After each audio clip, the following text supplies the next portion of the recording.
I started DMing a campaign with some guys from work and a few of their friends, like a month ago, I want to say. A little bit further, like 2 months, I guess. And it's forced these jackasses have forced me to bite the bullet and finally go into 5th edition.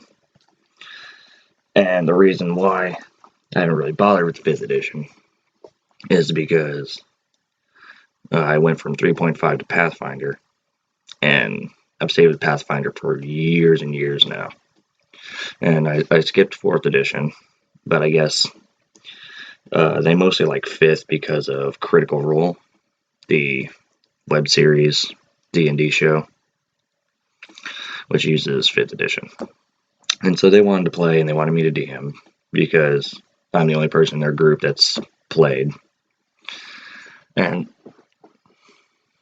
so I don't know where I was going with that. What I'm trying to say is that I've had Dungeons and Dragons on the mind a lot recently.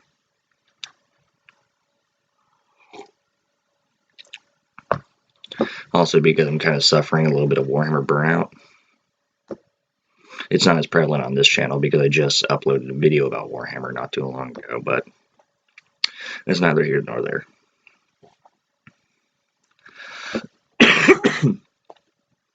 So, I think that as a DM, every DM has that one story that they keep on going back to and referencing, and like it was an adventure that whether or not the DM told a great story or if the players were the ones telling it, like this is why I prefer scripted videos. I actually know where the fuck I'm going with what I'm going to say. But anyway, like one particular game or campaign that I DM'd, and it was a long one. Like they started at level 1, and I think it ended like they were in like the late teens. So they were getting to pull off some epic level shit. But of course, everything that I say about this campaign is all that I remember. And the guys I'm going to be talking about are, well, primarily Zyarx, Koki, and Rain. Because they were part of this campaign. In fact, it was Dungeons & Dragons, actually me DMing this story, that led me to becoming friends with Koki and Rain.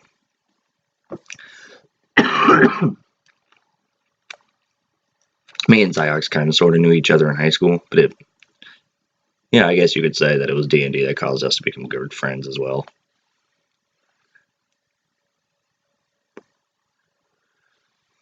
This particular campaign, I've been arguing with myself over like a really good name for it.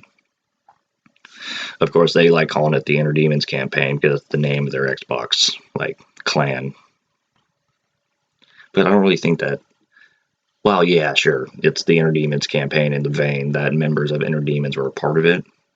But that doesn't really grasp the concept, the story that they went through. So, title pending. I am going to call this campaign Shadows Over Paradise. And it was a completely homebrew story. I had just released Academy of Arcane Art, so I was really like running on the hype train of me coming out with the book. So it all took place in my world, using my characters, my settings, and everything. And actually, this campaign helped me flesh it out a lot more than I ever thought that I needed to. And what's funny about Shadows Over Paradise is that it ran in tandem with the Unelven story. But of course,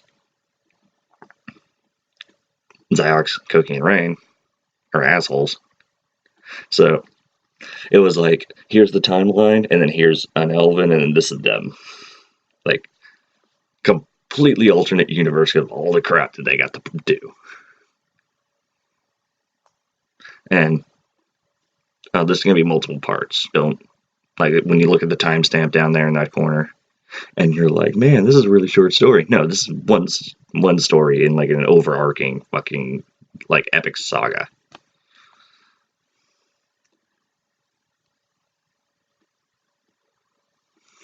One particular story that I want to start off with is,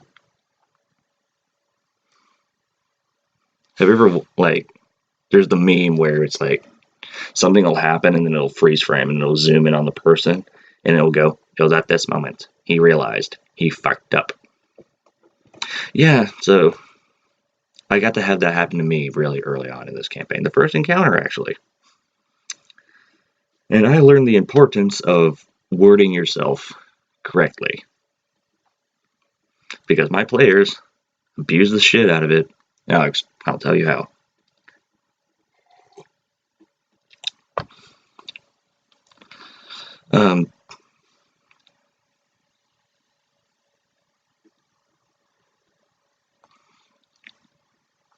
So, after the starting players on this campaign, because the fact that Shadows over Paradise went on for, like, I almost want to say a year and a half. Maybe a little bit more then. But we didn't establish the core group for a long time because people would come in, people would drop out, and it like shifting all around. So the campaign started. It was Ziox, Zach, who I'm certain that you've seen on this channel prior, and their roommates Jen and Vic. This is back when Zach and Jeff, or Jack, this is back when Zach and Ziox were roommates together. And then they had their other two roommates who wanted to play. And so I start off the story at, like, they roll up their characters. Zach was a Zenithian fighter. Ziox was playing Ziox. So he was a Dark Elf Warlock, which a Warlock wasn't actually a thing in 5.5. 3.5. But, I mean, I think it is now with, like, supplemental material like the Advanced Player's Handbook, but we pretty much homebrewed the Warlock class. Pretty much just a wizard with extra specialties. And I completely fucked up on letting him have that homebrew. I'll get to this. Too many fingers going on. And Jen was a Shadow Elven rogue, and Vic was like a human cleric. So, fairly rounded party, all things considered.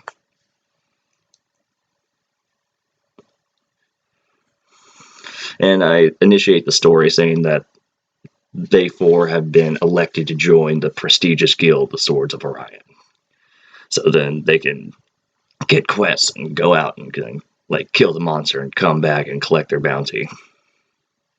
And so the Swords of Orion was pretty much like the central pivotal like hub for them, and then they would go out on their separate adventures as you will.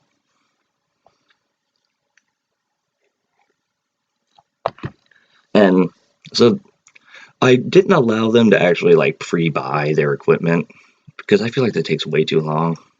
I mean, yes, it gives you a little bit more freedom with creating your character, but that's something I kind of want people to do on their own time. Like if they're rolling up a character in their free time and they're like, okay, this is what I bought with my starting gold. So for the most part, they pretty much had nothing except for like base equipment and armor. And I even specifically said that it's like the armor that you're wearing right now is pretty dirgy. It's like rusty. It's old. Like pretty much like bottom of the barrel, like tier equipment. Because they're not even initiates yet. They're like just I wanted to say acolyte, but that's not the right term. Like fucking probies, I guess. That'll work. They were probies. And so the coachman's taking them along the route. They just crossed into the Kingdom of Norhall. And they get besieged by a Cyclops. And don't give me that look. I didn't literally use a Cyclops from the monster manual, because that's absolutely a level 1 encounter, let me tell you. No, this, like I said, a lot of Shadow over Paradise was homebrewed. I made my own notes, my own encounters and such. I just figured, let me throw a mini boss at them so they can get a feel for their characters. Like they learn how combat works, like rolling initiative and shit like that. And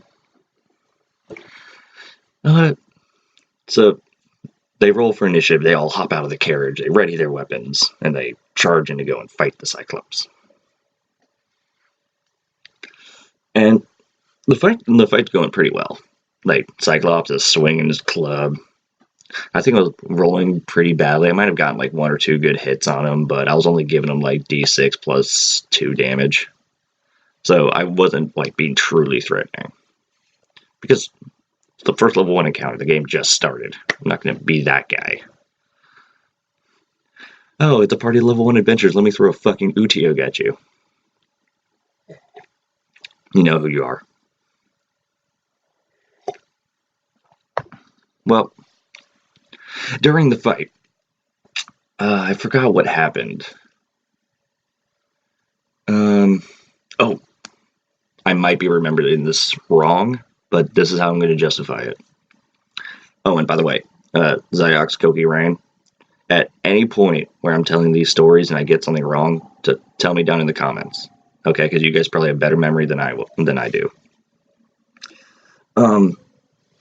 In Pathfinder in 3.5, when you get a natural 20 on something, you have to roll again to confirm the critical. Like the nat 20 is going to hit, but in order for you to actually get a critical hit, you have to roll again. And depending on what weapon you have, either on a 19 or a 20, then it will become a critical. And Zach and his Zenithian warrior, he hefted aloft his rusty longsword, and he charged at the Cyclops. He rolled and got a nat 20. And so I describe it as in like he pierced the Cyclops' hand, like it went right through.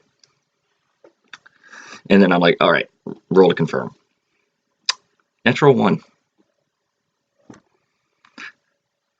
And okay, so the confirmation roll isn't really supposed to do anything other than confirm the critical. But he rolled a natural 1. So this is where I realize I'm a really terrible fucking DM. Okay, so the nat 20, he stabbed him. It did D8 plus the strength modifier worth of damage. But the Cyclops rears his arm back, and the sword is still stuck in his hand, and so he loses his sword, essentially.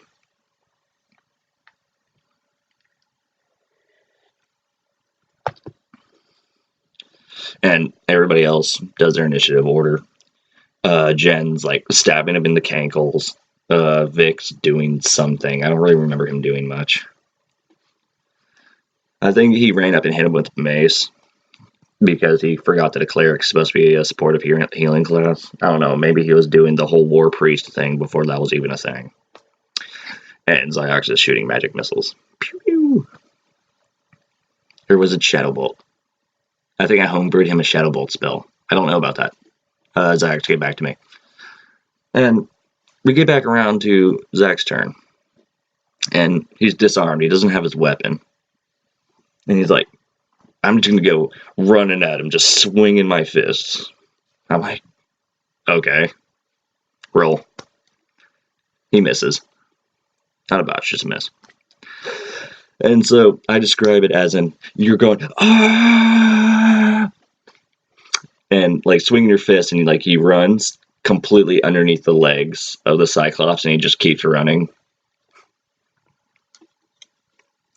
And after witnessing that, I say, in character, the Cyclops sees the Zenithian warrior go under his legs and kind of continues onwards for at least a yard or two.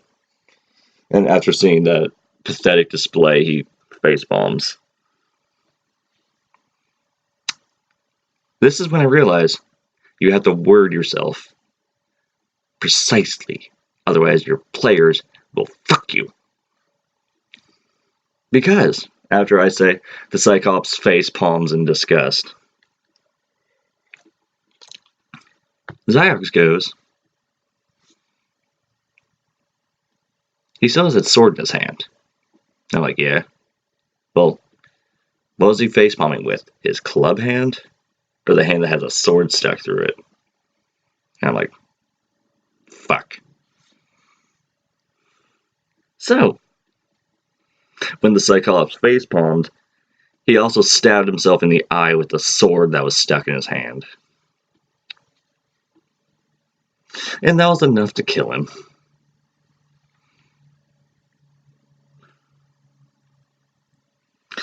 It was at this moment he realized he fucked up.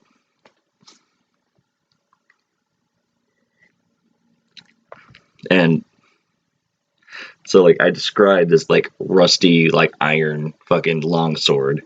And after the Cyclops fell, Zack ran over and he pried the sword out of his hand. And from that moment on, it was the longsword of +1 tetanus.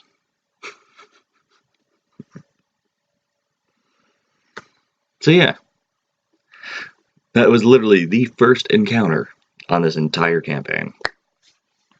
And there is plenty more stories like that to come along. And I'm gonna regret recounting every single one of them. So until next time, cheerio.